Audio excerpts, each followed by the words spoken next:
গ্রীষ্ম বর্ষা পিনিতি ভরসা। হ্যাঁ, পিনিত শপিং সিটি। নমস্কার, আপনারা দেখছেন হুগলি আপডেট। আপনাদের সঙ্গে আমি উষা। আসছি খবরে, দুদিনের মধ্যে মৃত্যু পায়েল ও রূপার। দীর্ঘদিন ধরে এই দুই বাঘিনী কলকাতা আলিপুর চিড়িয়াখানায় ছিল। ময়নাতদন্তে বিশেষ চিকিৎসক দল। মঙ্গলবার ও বুধবার দুদিনের দুই বাঘিনীর মৃত্যু। মঙ্গলবার মৃত্যু হয় বাঘিনীর পায়েলের। পায়েল হলুদ কালো ডোরা কাটা বাঘ। পায়েলকে বাইরে থেকে আনা হয়, বয়স ছিল 17 বছর। অন্যদিকে আরো এক বাঘিনীর মৃত্যু হলো গতকাল।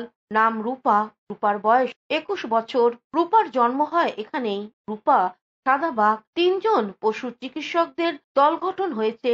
তারা ময়নাতদন্ত করবেন ও খতিয়ে দেখবেন কি কারণে মৃত্যু। সূত্রের খবর, বয়স হয়েছিল সেই বয়সজনিত কারণেই মৃত্যু। তদন্ত করে দেখেছে আলিপুর চিড়িয়াখানা কর্তৃপক্ষ। পায়েলকে আনা হয় 2016 সালে উড়িষ্যার নন্দনকানন থেকে। রূপা 2004 সালের জন্ম। বাবার নাম অনির্বাণ, মায়ের নাম কৃষ্ণা। ভিসেরা পরীক্ষা করা হবে। Bureau report, Hooghly update. চাকদায় বেসরকারি ব্যাংকে ডাকাতির ঘটনায় নতুন মোড়। ডাকাতির সঙ্গে জড়িত ব্যাংকের সেলস ম্যানেজার।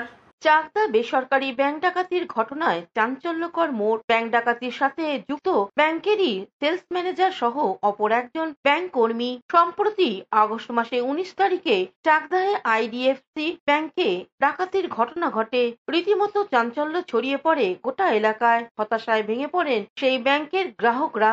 রীতিমতো প্রশাসনকে চ্যালেঞ্জ করে পুরো ডাকাতির ঘটনাটি ঘটানো হয়। ডাকাতির ঘটনা জানাজানি হতেই সেই ব্যাংকে গিয়ে পৌঁছায় চাকদা থানার বিশাল পুলিশ বাহিনী সহ রানাঘাট জেলা পুলিশের পুলিশ সুপার আশিস মৌর্য, অতিরিক্ত পুলিশ সুপার সিদ্ধার্থ ধাপড়া সহ ডিএসপি হেডকোয়ার্টার মাতাসিম আক্তার। ঘটনার মাত্র এক সপ্তাহের মধ্যেই গ্রেপ্তার করা হয় প্রত্যক্ষভাবে যুক্ত থাকা 3জন অভিযুক্তকে। তাদেরকে গ্রেপ্তারের পরে কোর্টে পেশ করা হলে বিচারক পুলিশি হেফাজতের নির্দেশ দেন। তারপরেই উদ্ধার হয় সোনার গয়না, একটি ব্যাগ সহ একটি বন্দুক ও কার্তুজ। তাদের লাগাতার জেরার পরে উঠে আসে ডাকাতির ঘটনার চাঞ্চল্যকর মোড়। ব্যাংক ডাকাতি হওয়ার পর যে সেলস ম্যানেজার পুলিশকে খবর দিয়েছিলেন পরোক্ষভাবে সেই নাকি পুরো ডাকাতির ঘটনার মাস্টার মাইন্ড। তার সাহায্যেতেই বাকি 3জন ব্যাংকে প্রবেশ করে বন্দুকের ভয় দেখিয়ে ব্যাংকের ভল্ট থেকে যাবতীয় সামগ্রী চুরি করা হয়েছিল।